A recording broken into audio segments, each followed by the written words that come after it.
നമസ്കാരം. ഇറാനെ സംബന്ധിച്ചിടത്തോളം ഇന്ന് രാത്രി 8 മണി ഏറെ നിർണായകമാണ്. ഇത് ഇറാനിലെ സമയം രാത്രി 8 മണിയാണെങ്കിലും ഇന്ത്യൻ സമയം പുലർച്ചെ 5 മണിക്ക് ശേഷം ആയിരിക്കും അമേരിക്ക ഇറാനിൽ ആക്രമണം നടത്താൻ പോകുന്നത്. വളരെ കൃത്യമായി ആക്രമണ സമയവും സ്ഥലവും എല്ലാം തന്നെ നേരത്തെ ഡൊണാൾഡ് ട്രംപ് പ്രഖ്യാപിച്ചത് എന്ത് കാരണവശാലാണെന്നുള്ള കാര്യവും ഇനിയും വ്യക്തമല്ല. എങ്കിലും ഇറാന് ഒരു പാഠം പഠിപ്പിക്കും എന്ന് തന്നെയാണ് ഡൊണാൾഡ് ട്രംപ് പ്രഖ്യാപിച്ചിരിക്കുന്നത്. അവരുടെ പാലങ്ങളും ആണവ നിലയങ്ങളും ആയുധ സംഭരണ കേന്ദ്രങ്ങളും എല്ലാം കത്തിയെരിയുമെന്നും ഇതെല്ലാം തിരികെ പുനർനിർമ്മിക്കാൻ ഇനിയൊരു 100 വർഷമെങ്കിലും എടുക്കും എന്നുമൊക്കെയാണ് കഴിഞ്ഞ ദിവസം വൈറ്റ് ഹൗസിൽ നടത്തിയ വാർത്താ സമ്മേളനത്തിൽ ഡൊണാൾഡ് ട്രംപ് വ്യക്തമാക്കിയത്.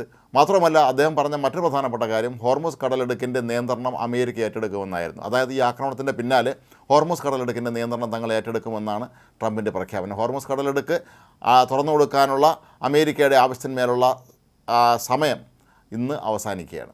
തങ്ങൾ ഏറ്റെടുത്ത് കഴിഞ്ഞാൽ വെനസ്വേലയിലെ എണ്ണ പോലെ തന്നെ ഇതുവഴി കടന്നു പോകുന്ന കപ്പലുകൾക്കെല്ലാമുള്ള കരം തങ്ങൾ പിരിക്കുമെന്നും ഇതിനായി പ്രത്യേക നികുതി ഏർപ്പെടുത്തുമെന്നുമൊക്കെയാണ് ട്രംപ് ഇപ്പോൾ പ്രഖ്യാപിച്ചിരിക്കുന്നത്. അതേസമയം എന്നാൽ ഇറാനാകട്ടെ ട്രംപിൻ്റെ അവകാശവാദങ്ങളെല്ലാം തന്നെ പുച്ഛിച്ച് തള്ളുകയാണ് ചെയ്യുന്നത്. മാത്രമല്ല, ഡൊണാൾഡ് ട്രംപിനെ സംബന്ധിച്ചിടത്തോളം അമേരിക്കയിൽ നിന്നും വലിയ തോതിലുള്ള എതിർപ്പ് അദ്ദേഹത്തിന് ഇപ്പോൾ നേരിടേണ്ടി വന്നിട്ടുണ്ട്.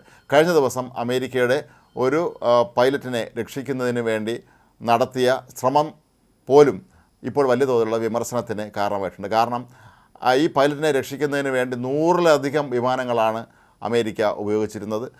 ഒടുവിൽ പൈലറ്റിനെ കണ്ടെത്തി അദ്ദേഹത്തെ രക്ഷപ്പെടുത്തിയത് അമേരിക്കയെ സംബന്ധിച്ചിടത്തോളം ഒരു നേട്ടമാണ് എങ്കിൽ പോലും ഇതിൽ വലിയ തോതിലുള്ള ചില നഷ്ടങ്ങൾ ഉണ്ടായിട്ടുണ്ട് എന്നുള്ള കാര്യം നിഷേധിക്കാൻ കഴിയുകയില്ല.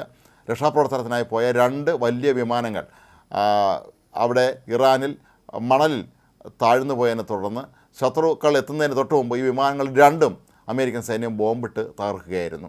കാരണം തങ്ങളുടെ സാങ്കേതിക സംവിധാനങ്ങളൊന്നും തന്നെ ഇറാൻ മനസ്സിലാക്കരുത് എന്നുള്ള ഉദ്ദേശത്തോടു കൂടിയായിരിക്കാം ഒരുപക്ഷെ വിമാനങ്ങളെ തകർത്തത്. അപ്പോൾ ഇങ്ങനെ നോക്കുമ്പോൾ ഓരോ ദിവസവും അമേരിക്കയെ സംബന്ധിച്ചിടത്തോളം ഒരുപാട് നഷ്ടമാണ്, സാമ്പത്തിക നഷ്ടമാണ് സംഭവിച്ചുകൊണ്ടിരിക്കുന്നത്. ഒരു വിമാനം ബോംബിട്ട് നശിപ്പിക്കുക എന്ന് പറയുമ്പോൾ എത്രായിരം കോടി രൂപയാണ് നഷ്ടമാകുന്നത്. അതുപോലെ തങ്ങളുടെ 2 വിമാനങ്ങൾ ഇറാൻ വെടിവെച്ചിട്ടു എന്നുള്ളത് അമേരിക്കൻ ജനതയെ സംബന്ധിച്ചിടത്തോളം വലിയൊരു അപമാനകരമായൊരു കാര്യമാണ്. ഏതായാലും ഇക്കാര്യമെല്ലാം ഡൊണാൾഡ് ട്രംപ് തുറന്ന് സമ്മതിക്കുമ്പോഴും അദ്ദേഹം വലിയ കോപത്തോടു കൂടി തന്നെയാണ് ഇപ്പോഴും ഇറാനെക്കുറിച്ചുള്ള പരാമർശങ്ങൾ നടത്തുന്നത്. ഇറാനെ താൻ ഇല്ലാതാക്കുമെന്നും ഇന്ന് രാത്രിയോടുകൂടി ഇറാൻ്റെ കാര്യത്തിലൊരു തീരുമാനമാകുമെന്നൊക്കെയാണ് ഡൊണാൾഡ് ട്രംപ് പ്രഖ്യാപിക്കുന്നത്. പക്ഷേ മറ്റ് രാജ്യങ്ങൾ ഇതിനെ എങ്ങനെ നേരിടും എന്നുള്ളതാണ് ഇവിടെ വരുന്ന മറ്റൊരു പ്രധാനപ്പെട്ട ചോദ്യം. റഷ്യയും ചൈനയും ഉൾപ്പെടെയുള്ള രാജ്യങ്ങളെല്ലാം തന്നെ ഇറാനെ പിന്തുണയ്ക്കുന്നവരാണ്. അമേരിക്ക അത്തരത്തിൽ ഒരു വലിയ കയ്യേറ്റത്തിലേക്കും നീങ്ങുകയാണെങ്കിൽ ഒരുപക്ഷെ റഷ്യയോ ചൈനയോ ഒക്കെ തന്നെ ഇക്കാര്യത്തിൽ ഇടപെടാൻ വന്നാൽ അതൊരു 3-ാം ലോക മഹായുദ്ധത്തിലേക്ക് വഴിതെളിക്കും എന്നുള്ള കാര്യവും ഉറപ്പാണ്. പക്ഷേ ഡൊണാൾഡ് ട്രംപിനെ സംബന്ധിച്ചിടത്തോളം അദ്ദേഹം എല്ലായ്പ്പോഴും പറയുന്ന കാര്യങ്ങൾ കൃത്യമായി അങ്ങനെ നടപ്പിലാക്കുന്ന ഒരാളല്ല എന്നുള്ളതാണ് ഇറാൻ ജനത അല്പമെങ്കിലും സമാധാനത്തോടെ നോക്കുന്നത്. കാരണം ഡൊണാൾഡ് ട്രംപ് ഇപ്പോൾ പറയുന്ന കാര്യമല്ല 10 മിനിറ്റ് കഴിയുമ്പോൾ അദ്ദേഹം മാറ്റി പറയുന്നത്. ഈ ഒരു ചുറ്റുപാടിൽ അമേരിക്കൻ സൈന്യം ഇന്ന് രാത്രി ഇറാൻ ആക്രമിക്കുമോ എന്നുള്ള കാര്യത്തിൽ ഇപ്പോഴും ഒരു കൃത്യത കൈവരുത്താൻ കഴിഞ്ഞിട്ടില്ല. പക്ഷേ അമേരിക്കൻ പ്രസിഡന്റ് എന്നുള്ള നിലയിൽ ഡൊണാൾഡ് ട്രംപ് പ്രഖ്യാപിക്കുമ്പോൾ അത് വിശ്വസിക്കുകയല്ലാതെ മറ്റ് തരമില്ല എങ്കിൽ പോലും ഇത്തരത്തിലുള്ള ഒരു കടുംകൈക്ക് അമേരിക്ക മുതിരുമോ എന്നുള്ള സംശയം ഇപ്പോഴും ഉയരുന്നുണ്ട്. പക്ഷേ ഇറാനെ സംബന്ധിച്ചിടത്തോളം അവർക്ക് വലിയ തോതിലുള്ള നാശനഷ്ടങ്ങൾ തന്നെയാണ് സംഭവിച്ചിട്ടുള്ളത്.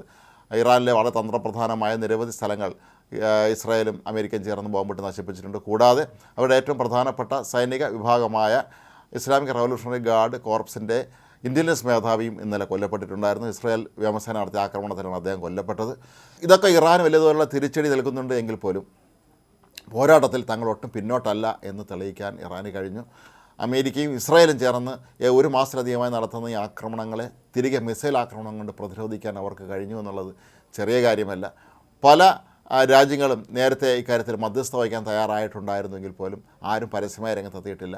പാകിസ്ഥാൻ പലവട്ടം പ്രഖ്യാപിച്ചത് തങ്ങൾ സമാധാന ചർച്ചയ്ക്ക് മുൻകൈ എടുക്കുമെന്നും പാകിസ്ഥാനിൽ വെച്ചായിരിക്കും ചർച്ചകൾ നടക്കുന്നത് എന്നുമൊക്കെ ആയിരുന്നു. പക്ഷേ കഴിഞ്ഞ ദിവസം ഇന്ത്യയിലെ ഇറാനിലെ പരമോന്നത മത നേതാവിൻ്റെ പ്രതിനിധി പറഞ്ഞത് പാകിസ്ഥാനെ തങ്ങൾ ഇക്കാര്യം ഏൽപ്പിച്ചിട്ടില്ല എന്നാണ്. പാകിസ്ഥാന് അങ്ങനെ യാതൊരു തരത്തിലുള്ള അവകാശങ്ങളൊന്നും ഇല്ല എന്നും ഇന്ത്യ ഇടപെട്ടാൽ ഇക്കാര്യത്തിന് ഒരുപക്ഷെ പരിഹാരമുണ്ടാകും എന്നാണ് അദ്ദേഹം പ്രത്യാശ പ്രകടിപ്പിച്ചത്. പാകിസ്ഥാൻ നടത്തുന്നത് വെറും തള്ളാണ് ഇക്കാര്യത്തിലെന്നും അദ്ദേഹം വ്യക്തമാക്കിയിട്ടുണ്ട്. അപ്പോൾ ഏതായാലും ഇന്ന് രാത്രി 8 മണി എന്ന് പറയുന്നത് ആഗോളതലത്തിൽ തന്നെ വലിയ തോതിലുള്ള ശ്രദ്ധ പിടിച്ചു വരുന്നൊരു സമയമായിരിക്കും.